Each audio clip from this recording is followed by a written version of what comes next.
The streams started. OBS is reporting not good output quality. Why is that?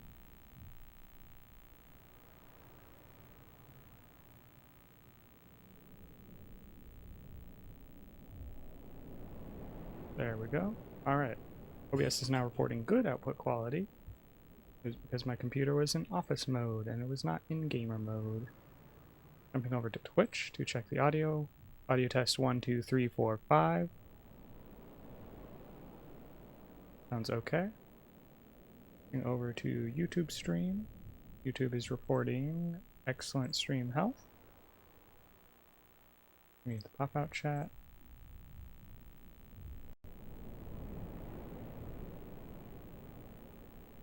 Twitch, now set up there. Let's get our links posted. I made this. Post.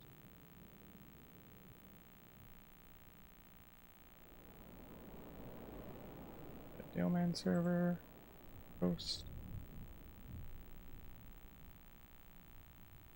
We go to Angel Line. Post. Oh. Done somewhere. We'll hop into voice chat.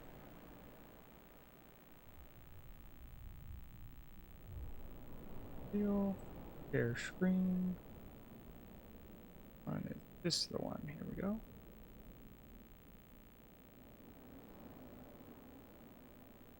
Perfect.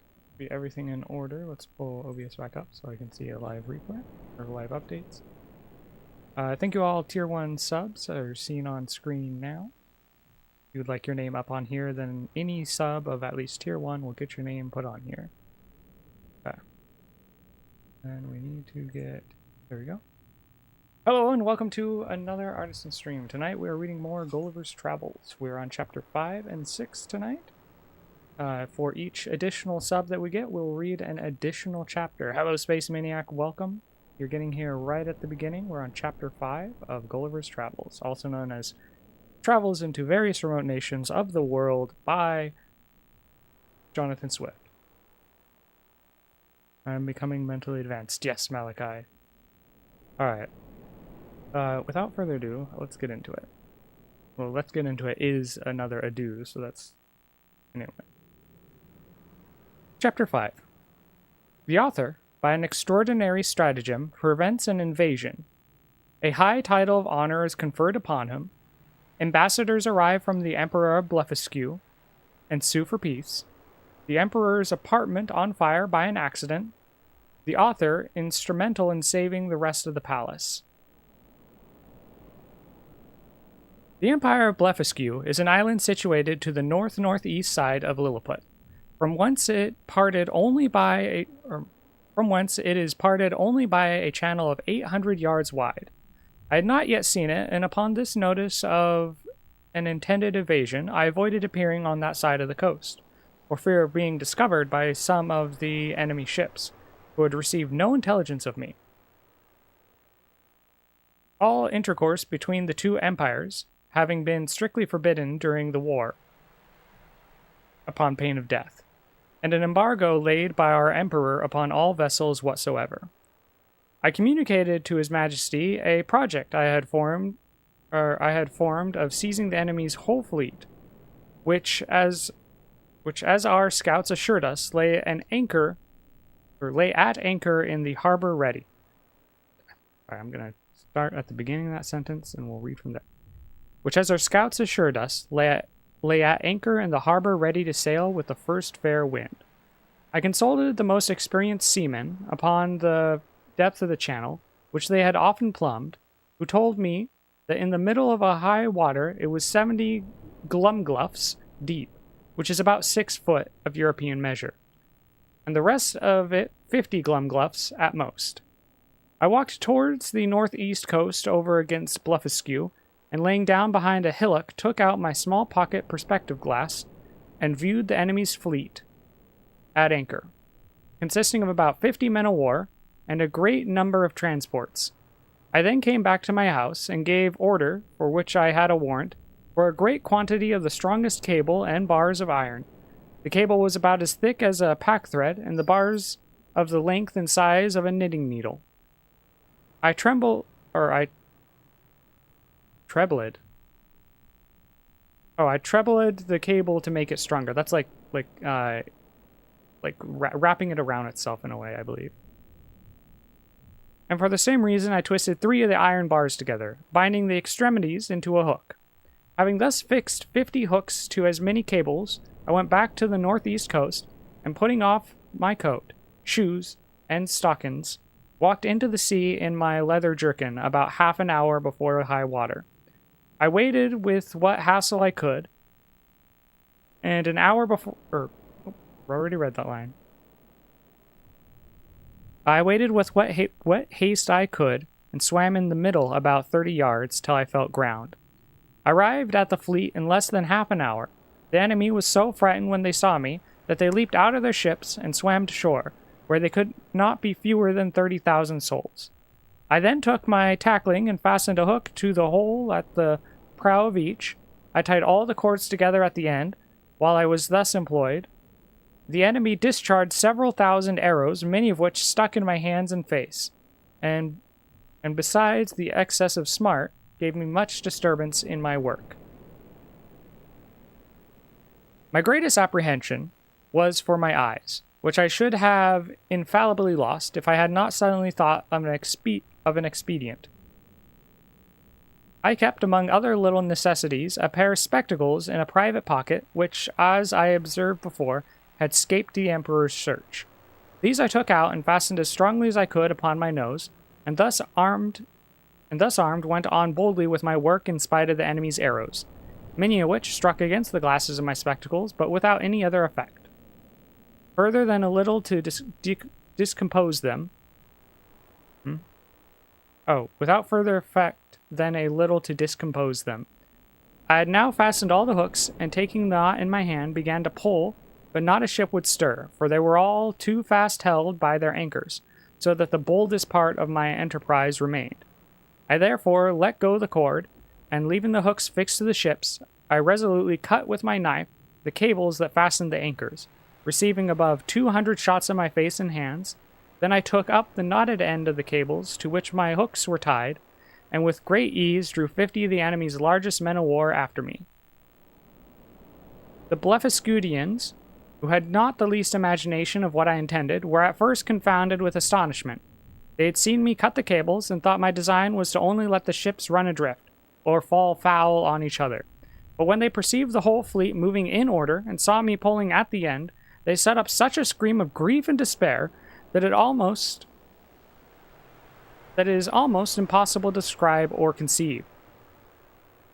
When I had gotten out of danger, I stopped a while to pick out the arrows that stuck in my hands and face, and rubbed on some of the same ointment that was given me at my first arrival, as I have formerly mentioned. I then took off my spectacles, and waiting about an hour till the tide was a little fallen, I waded through the middle with my cargo, and arrived safe at the royal port of Lilliput. The Emperor and his whole court stood at the shore expecting the issue of this great adventure. They saw the ships move forward in a large half-moon, but could not discern me, who was up to my breast in water. When I advanced to the middle of the channel, they were yet more in pain, because I was under water to my neck. The Emperor concluded me to be drowned, and that the enemy's fleet was approaching in a hostile manner. But he was soon eased of his fears, for the channel, growing shallower every step I made, I came in a short time within hearing, and holding up the end of the cable by which the fleet was fastened, I cried in a loud voice, "Long live the most puissant Emperor of Lilliput!" This great prince received me at my landing with all possible encomiums, and created me a credited? No, it says created, okay. And created me a nardak upon the spot, which is the highest title of honor among them.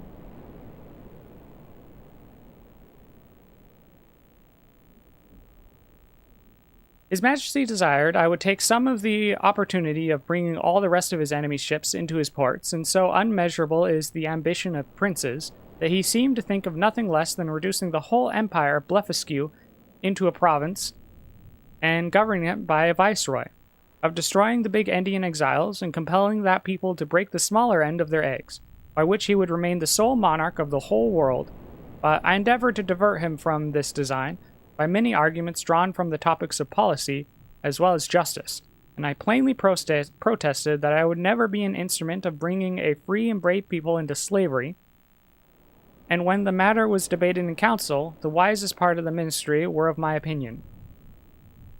This open, bold declaration of mine was so opposite to the schemes and politics of imperial majesty that he could never forgive it. He mentioned it in a very artful manner at council, where I was told that some of the wisest appeared, at least by their silence, to be of my opinion. But others, who were my secret enemies, could not forbear some expressions, which by a sidewind reflected on me. And from this time began an intrigue between His Majesty and a junto. A junto? From the Spanish, junta, a political clique or faction. Okay. Of ministers maliciously bent against me, which broke out in less than 2 months, and had like to have ended in my utter destruction. Of so little weight are the greatest services to princes, when put into the balance with a refusal to gratify their passions. About 3 weeks after this exploit, there arrived a solemn embassy from Blefuscu, with humble offers of peace, which was soon... Oh. Huh? It's pronounced Hunta, like with an H kind of sound. Hunta. Ah, a junta of ministers. Okay. Well, thank you. Yeah. See, when you only read books, you never really learn how to pronounce things.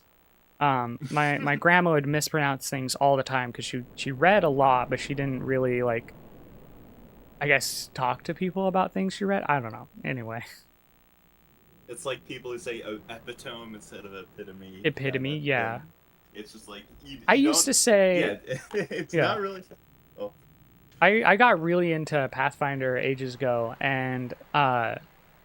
what is it? So when you're like a witch or something, or like a wizard, you can get a magical familiar. And I assumed that can't be right. It looks like the word familiar, but this is clearly a different thing. It must be pronounced differently. So I called it familiar for like a year before someone finally corrected me. They're like, artisan, it's familiar. Call it a familiar. I'm like, but that's a word. And they're like, I know. Anyway. There we go. Let's start at the... A story of my... Huh. Oh, sorry. Oh, no, you're good. Yeah. Okay. There's a story my sister always brought up where, like, she used to say, pronounce debris as debris. Debris, yeah. And one day she had said that in front of my brother, and he was like, that's not how it's pronounced. It's pronounced derbies. Derby. That's also wrong.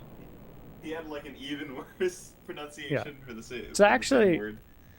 Yeah, that reminds me. Back in like middle school, when they did like spelling tests. Excuse me. What I would do to like learn the spelling is I would intentionally mispronounce the word, but like closer to the way it's spelled. So that wrong mispronunciation helped me remember my spelling better. Yeah. See, okay. About 3 weeks after this exploit, there arrived a solemn embassy from Blefuscu, with humble offers of peace, which was soon concluded upon conditions very advantageous to our emperor, wherewith I shall not trouble the reader. There were 6 ambassadors with a train of about 500 persons, and their entry was very magnificent, suitable to the grandeur of their master, and the importance of their business. When their treaty was finished, wherein I did them several good offices by the credit I now had, or at least appeared to have at court, their excellencies, who were privately told how much I have been their friend, made me a visit in form. They began with many compliments upon my valor and generosity, invited me to that kingdom in the emperor their majesty's name, and desired me to shew them some proofs of my prodigious strength, of which they had heard so many wonders, wherein I readily obliged them, but shall not trouble the reader with the particulars. Wow, this guy, Gulliver, he doesn't trouble us readers hardly at all.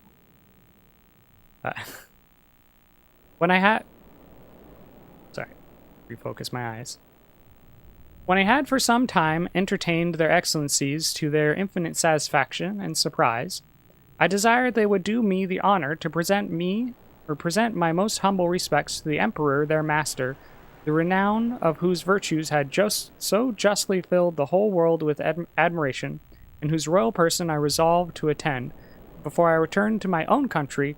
Accordingly, the next time I had the honor to see our Emperor, I desired his general license to wait on the Blefuscudian monarch, which he was pleased to grant me, as I could plainly perceive, in a very cold manner, but could not guess the reason, till I had a whisper from a certain person that Flimnap and Bolgalam had represented my intercourse with those ambassadors as a mark of disaffection, from which I am sure my heart was wholly free, and this was the first time I began to conceive some imperfect idea of courts and ministers. It is to be observed that these ambassadors spoke to me by an interpreter, the languages of both empires differing as much from each other as the two in Europe, and each nation priding itself upon the antiquity, beauty, and energy of their own tongues, with an avowed contempt for that of their neighbor.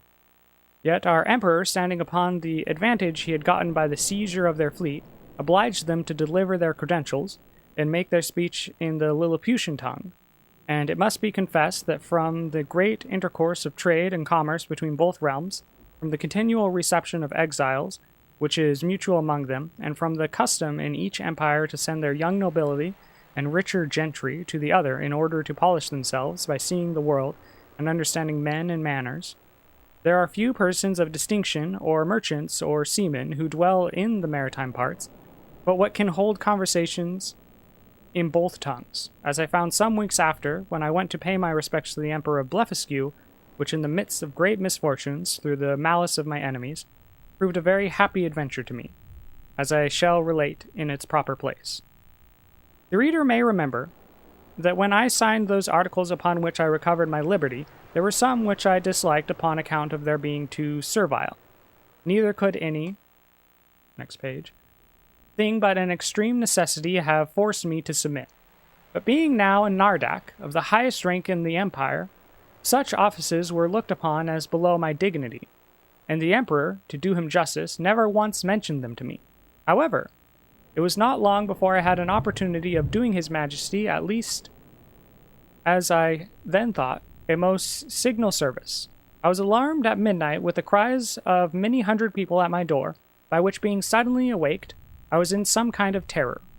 I heard the word "Burglum" repeated incessantly. Several of the emperor's court, making their way through the crowd, entreated me to come immediately to the palace, where her imperial majesty's apartment was on fire, by the carelessness of a maid of honor who fell asleep while she was reading a romance. I got up in an instant, and orders being given to clear the way before me, and it being likewise a moonshine night, I made a shift to get to the palace without trampling on any of the people. I found they had already applied ladders to the walls of the apartments and were well provided with buckets, but the water was at some distance. These buckets were about the size of a large thimble, and the poor people supplied me with them as fast as they could. But the flame was so violent that they did little good. I might easily have stifled it with my coat, which I unfortunately left behind me for haste, and came away only in my leather jerkin. The case seemed wholly desperate and deplorable, and this magnificent palace would have infallibly been burnt down to the ground if, by a presence of mind unusual to me, I had not suddenly thought of an expedient. I had the evening before drank plentifully of a most delicious wine, called Glimagrim. The Blefuscudians call it Flunek, but ours is esteemed the better sort, which is very diuretic. By the luckiest chance in the world, I had not discharged myself of any part of it.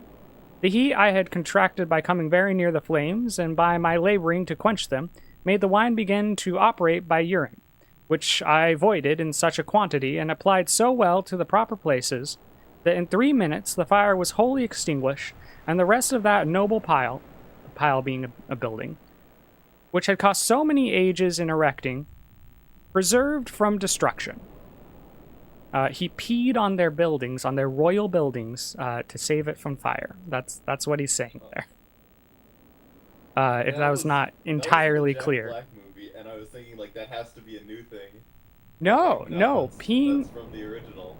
Yeah, this is like we're gonna realize very soon. So it's not much of a spoiler, but this is one of the main catalyzing events that is going to fling him into his next adventure. Let's see. It was now daylight, and I returned to my house without waiting to congratulate with waiting to yeah. Let me restart that whole paragraph. It was now daylight, and I returned to my house without waiting to congratulate with Emperor, because although I had done a very eminent piece of service, yet I could not tell how His Majesty might resent the manner by which I had performed it. For by the fundamental laws of the realm, it is capital in any person of what quality soever to make water within the precincts of the palace. Capital meaning that it's like a crime that can be punished with death, like that you would be put to death for peeing, on the grounds of the palace. I was a little comforted by a message from His Majesty that he would give orders to the Grand Justiciary, orders to the Grand Justiciary for passing my pardon in form, which, however, I could not obtain, and I was privately assured the Empress, conceiving the greatest abhorrence of what I had done, removed to the most distant side of the court, firmly resolved that those buildings should never be repaired for her use, and, in the presence of her chief confidants, could not forbear vowing revenge. So he made an enemy of the queen. Let's see. Here we go. Chapter 6. So that's the end of chapter 5. Hissed on your castle. Yeah. Okay. Anyway, that's the end of chapter 5. We have one more chapter tonight. If we have any more subs of any tier, then that will be additional chapters for us to read. What is it? I had a whole spiel. I need to practice it.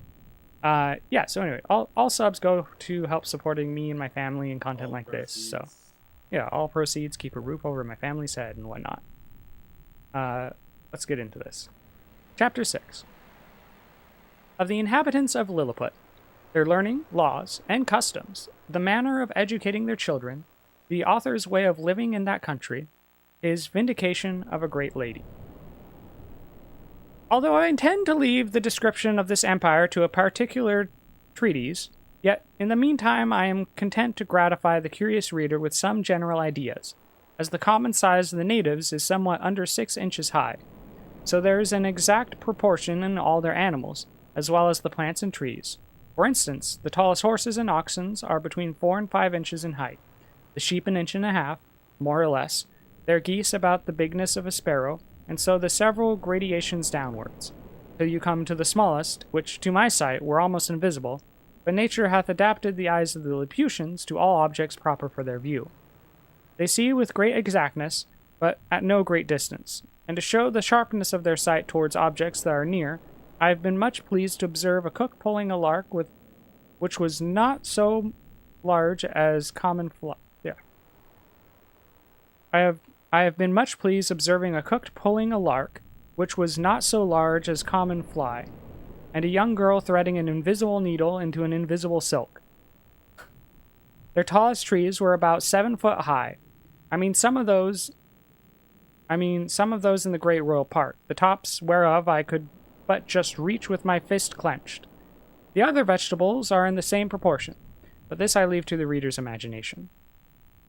I shall say but little at present for their learning, which for many ages hath flourished in all its branches among them, but their manner of writing is very peculiar, being neither from left to right, like the Europeans, nor from right to left like the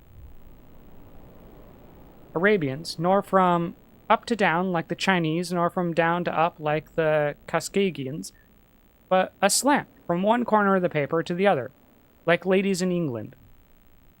They bury their dead with their heads directly downward, because they hold an opinion that in 11,000 moons they are all to rise again, in which period the earth, which they conceive to be flat, will turn upside down, and by this means they shall, at their resurrection, be found ready standing on their feet. The learned among them confess the absurdity of this doctrine, but the practice still continues in compliance to the vulgar. Vulgar being an ancient Greek word meaning just common practice. There are some laws and customs in this empire very peculiar, and if they were not so directly contrary to those of my own dear country, I should be tempted to say a little in their justification. It is only to be wished that they were all well executed. The first I shall mention relates to informers. All crimes against the state are punished here with the utmost severity. But if the person accused maketh his innocence plainly to appear upon his trial, the accuser is immediately put to an ignominious death, and out of his goods or lands the innocent person is quadruply recompensed for the loss of his time, for the danger he underwent, for the hardship of his imprisonment, for all the charges he hath been at making his defense, or, if that the fund be deficient, it is largely supplied by the crown. The emperor does also confer on him some public mark of his favor, and proclamation is made of his innocence throughout the whole city. They look upon fraud as a greater crime than theft, and therefore seldom fail to punish it with death. For they allege that care and vigilance with a very common understanding may preserve a man's goods from thieves, but honesty has no fence against the superior cunning. And since it is necessary that there should be a perpetual intercourse of buying and selling, and dealing upon credit, where fraud is permitted,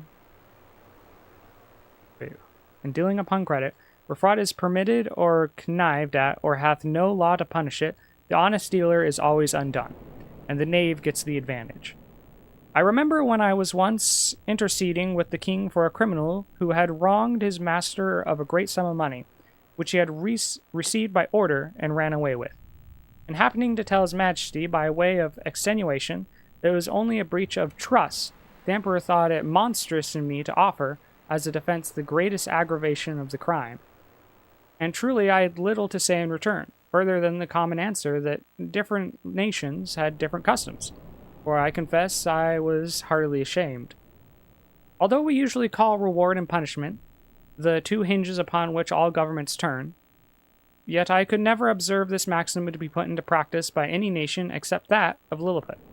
Whoever can therefore bring sufficient proof that he had strictly observed the laws of his country for 73 moons, hath a claim to certain privileges according to his quality and condition of life, with a proportionable sum of money out of the fund appropriate for that use. He likewise acquires the title of Silpal, or legal, which is added to his name, but does not descend to his posterity. Okay. And these people thought it a prodigious defect of policy among us when I told them that our laws were enforced only by penalties, without any mention of reward.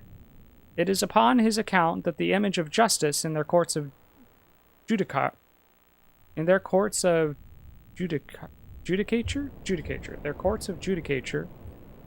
is formed with 6 eyes, 2 before, as many behind, and on each side 1, to signify circumspection, with a bag of gold open in her right hand and a sword sheathed in her left. The shoe she is more disposed to reward than to punish. In choosing persons from all employment, they have more regard to good morals than to great abilities. For since government is necessary to mankind, they believe that the common size of human understandings is fitted to some station or other, and that Providence never intended to make the management of public affairs a mystery, to be comprehended only by a few persons of sublime genius, assisted by experience and a good intention, would qualify any man for the service of his country, except where a course of study is required. But they thought the want of moral virtues was so far from being supplied by the superior endowments of the mind, that employments could never be put into such dangerous hands as those of persons so qualified, and at least that the mistakes committed by ignorance in a virtuous disposition would never be of such a fatal consequence to the public weal, as the practices of a man whose inclinations led him to be corrupt, and had great abilities to manage and multiply and defend his corruptions. In like manner, the disbelief of a divine providence renders a man incapable of holding any public station, for since kings avowed themselves to be deputies of Providence, the Lilliputians think nothing can be more absurd than for a prince to employ such men as disown the authority under which he acts. Okay. In relating these and the following laws, I would only understood to mean the original institutions, and not the most scandalous corruptions into which these peoples are fallen by degenerate nature of man. Whereas to that infamous practice of acquiring great employments by dancing on the ropes, or badges of favor and distinction by leaping over sticks and creeping under them, the reader is to observe that they were first introduced by the grandfather of the emperor, now reigning, and grew to the present height by the gradual increase of party and faction. Ingratitude is among them a capital crime, as we read it to have been in some other countries, for the reason thus, that whoever make ill returns to his benefactor must needs be a common enemy to the rest of mankind, for whom he hath received no obligation, and therefore such a man is not fit to live. Their notions relating to the duties of parents and children differ extremely from ours, for, since the conjunction of male and female is founded upon the great law in nature, in order to propagate the continue of the species, the Lilliputians will need have it that men and women are joined together like other animals, by the motives of concupiscence?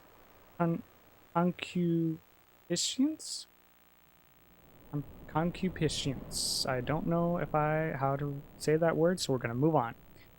And that their tenderness towards their young proceeds from the like natural principle, for which reason they will never allow that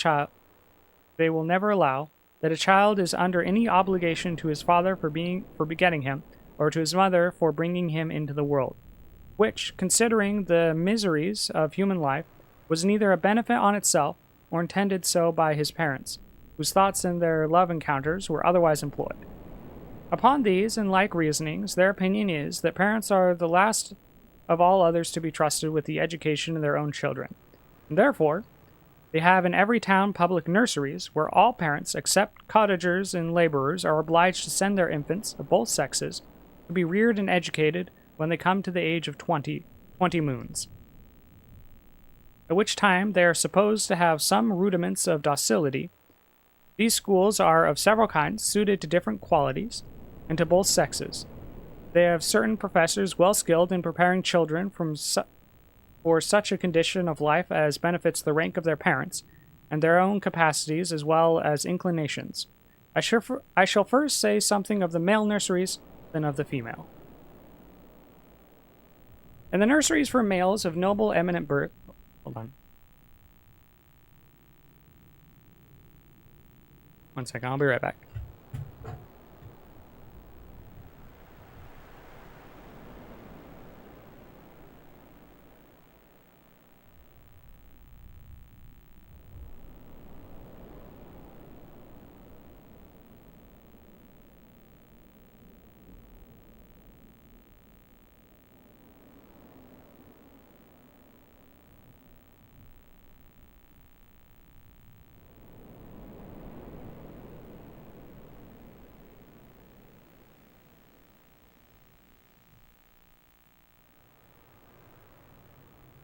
Oh wait, we're good.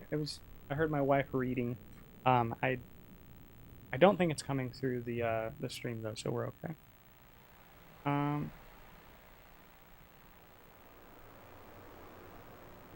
Here we go. Start at the top of the paragraph just to be sure I don't miss anything. The nurseries for males of noble or eminent birth are provided with grave and learned professors, and there are several deputies. The clothes and food of the children are plain and simple. They are bred up in principles of honor, justice, courage, modesty, clemency, religion, and love of their country. They are always employed in some business, except in their times of eating and sleeping, which are very short, and 2 hours for diversions, consisting of bodily exercises. They are dressed by men till 4 years of age, and then are obliged to dress themselves, although their quality be ever so great. And the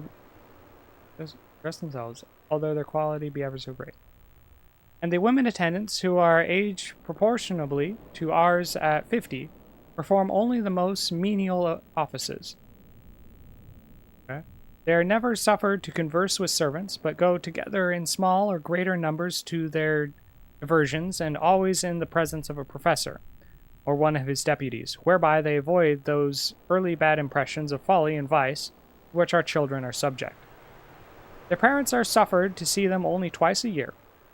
The visit is to last but an hour. They are allowed to kiss the child at meeting and parting, but a professor who always stands by on the occasion will not suffer them to whisper or use any fondling expressions, or bring any presents of toys, sweetmeats, and the like. The pension from each family for the education and entertainment of a child, upon failure of due payment, is levied by the emperor's officers. The nurseries for children of ordinary gentlemen, merchants, traders, and handicrafts are managed proportionably after the same manner. Only those designed for trades are put out apprentices at 11 years old, whereas those of persons of quality continue in their nurseries till 15, which answers to 1 and 20 with us. But the 1 and 20, wow, okay. But the confinement is gradually lessened for the last 3 years. In the female nurseries, the young girls of quality are educated like the males, only they are dressed by orderly servants of their own sex, but always in the presence of a professor or deputy till they come to dress themselves, which is at 5 years old. And if it be found that these nurses ever presume to entertain the girls with frightful or foolish stories, or the common follies practiced by chambermaidens among us, they are publicly whipped thrice about the city, imprisoned for a year, and banished for life to the most desolate part of the country. Thus the young ladies there are as much ashamed of being cowards and fools as the men, and despise all personal ornaments beyond decency and cleanliness. Neither did I perceive any difference in their education, made by their difference of sex. So they treat the women and the men the same, or they teach them the same. Only that the exercises of the females were not altogether so robust, and that some rules were given them relating the domestic life, and a smaller compass of learning was enjoyed. Oh, never mind. I take that back.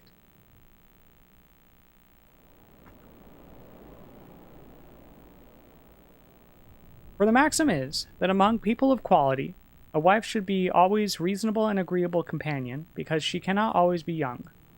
Okay?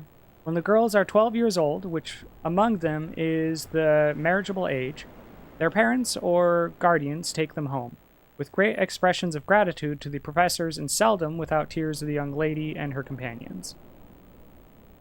In the nurseries of females of the meaner sort, oh, maybe like you less noble, I think was what they mean by meaner. The children are instructed in all kinds of works proper for their sex, and there's several degrees. Those intended for apprentices are dismissed at 9 years old. The rest are kept to 13. The meaner families who have children at these nurseries are obliged, besides their annual pension, which is as low as possible, to return to the steward of the nursery a small monthly share of their gettings to the portion for their child. And therefore all parents are limited in their expresses by the law, for the Lilliputians think nothing can be more unjust than for people, in subservience to their own appetites, to bring children into the world, and leave the burthen of supporting them on the public. As to persons of quality, they give security to appropriate a certain sum for each child, suitable to their condition, and these funds are always managed with good husbandry and the most exact justice. The cottagers and laborers keep their children at home, their business being only to till and cultivate the earth, and therefore their education is of little consequence to the public. But the old and diseased among them are supported by hospitals, for begging is a trade unknown in this kingdom. And here it may perhaps divert the curious reader to give some account of my domestic, and my manner of living in this country. During a residence of 9 months and 13 days, having a head mechanically turned, and being likewise forced by necessity, I had made myself a table and chair convenient enough, out of the largest trees in the royal park. 200 sempstresses, that's what he wrote, were employed to make me shirts and linen for my bed and table. All of the strongest and coarsest kind they could get, which, however, they were forced to quilt together in several folds, for the thickness was some degrees finer than lawn. What is lawn? A kind of fine linen. Okay. I got that by context. I was hoping for better information. Their linen is usually 3 inches wide, and therefore, excuse me. Their linen is usually 3 inches wide, and 3 foot make a piece. The seamstresses took my measures as I lay on the ground, one standing at my neck and another at my mid-leg, with a strong cord extended, that each held by the end, while the third measured the length of the cord with a rule of 1 inch long. Then they measured my right thumb, and desired no more, for by a mathematical computation that twice round the thumb is once round the wrist, so on to the neck and the waist, and by the help of my old shirt, which I displayed on the ground before them for a pattern, they fitted me exactly. The 300 tailors were employed in the same manner to make me clothes, but they had another contrivance for taking my measure. Excuse me. I kneeled down, and they raised a ladder from the ground to my neck. Upon this ladder, one of them mounted, and let fall a plumb line from my collar to the floor, which just answered the length of my coat. But my waist and arms I measured myself.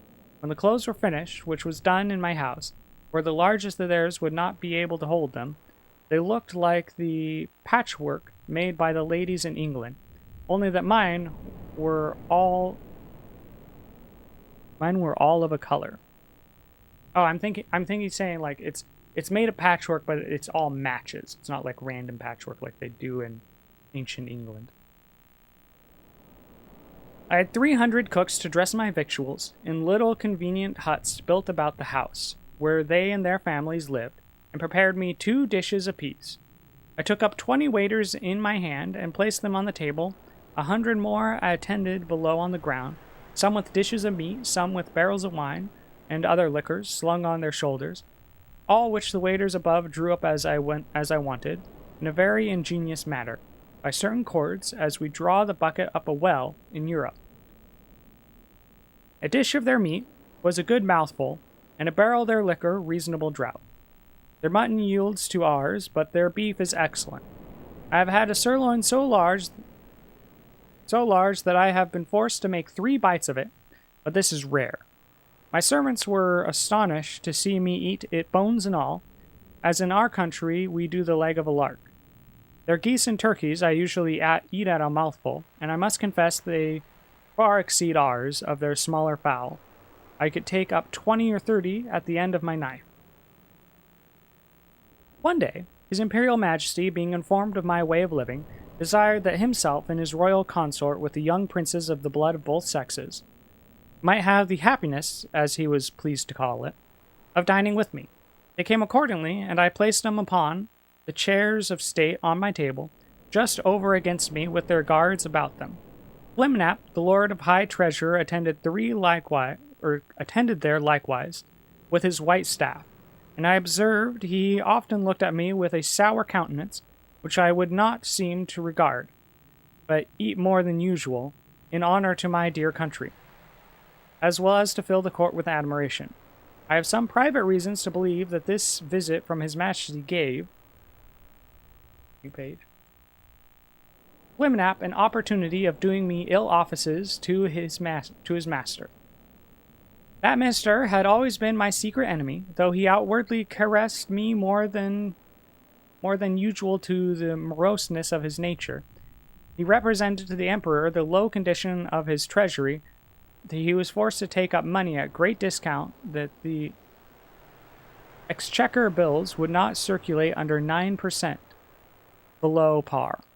That, in short, I had cost His Majesty above 1.5 million of sprugs, their greatest gold coin, about the bigness of a spangle. And upon the whole, that it would be advisable in the emperor to take the first fair occasion of dismissing me. I am here obliged to vindicate the reputation of an excellent lady, who was an innocent sufferer upon my account. The treasurer took a fancy to be jealous of his wife from the malice of some evil tongues, who informed him that her grace had taken a violent affection for my person, and that the court scandal ran for some time that she once came privately to my lodging. This I solemnly declare to be most infamous falsehood, without any grounds farther than that her grace was pleased to treat me with all innocent marks of freedom and friendship. I own she came often to my house, but always publicly, nor ever without 3 more in the coach, who were usually her sister and young daughter, and some particular acquaintance. But this was common to many other ladies of the court, and I still appealed to my servants round, whether they at any time saw a coach at my door without knowing what person were in it.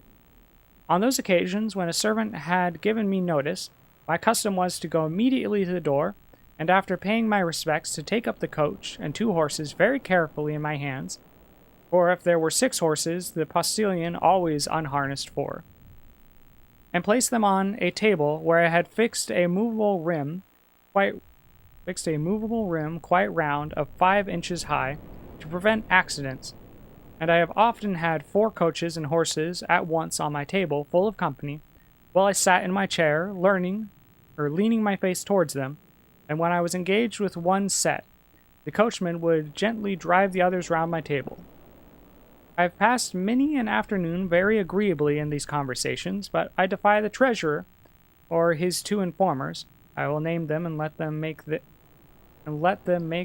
their best of it, Clustrill and Drunlow, to prove that any person ever came to me incognito, except the secretary Rodressel, who was sent by express command of his imperial majesty, as I have before related. I should not have dwelt so long upon this particular, if it had not been a point wherein the reputation of a great lady is so nearly concerned, to say nothing of my own, though I had then the honor to be a Nardak, which the treasurer himself is not, for all the world knows he is only a Clumglum, a title inferior by 1 degree, as that of a marquise to a duke in England, although I allow he preceded me in right of his post. These false informations, which I afterwards came to the knowledge of, by an accident not proper to mention, made Flimnap the treasurer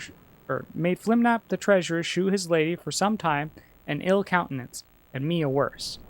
And although he were at last undeceived and reconciled to her, yet I lost all credit with him, and found my interest decline very fast with the emperor himself, who was indeed too much governed by that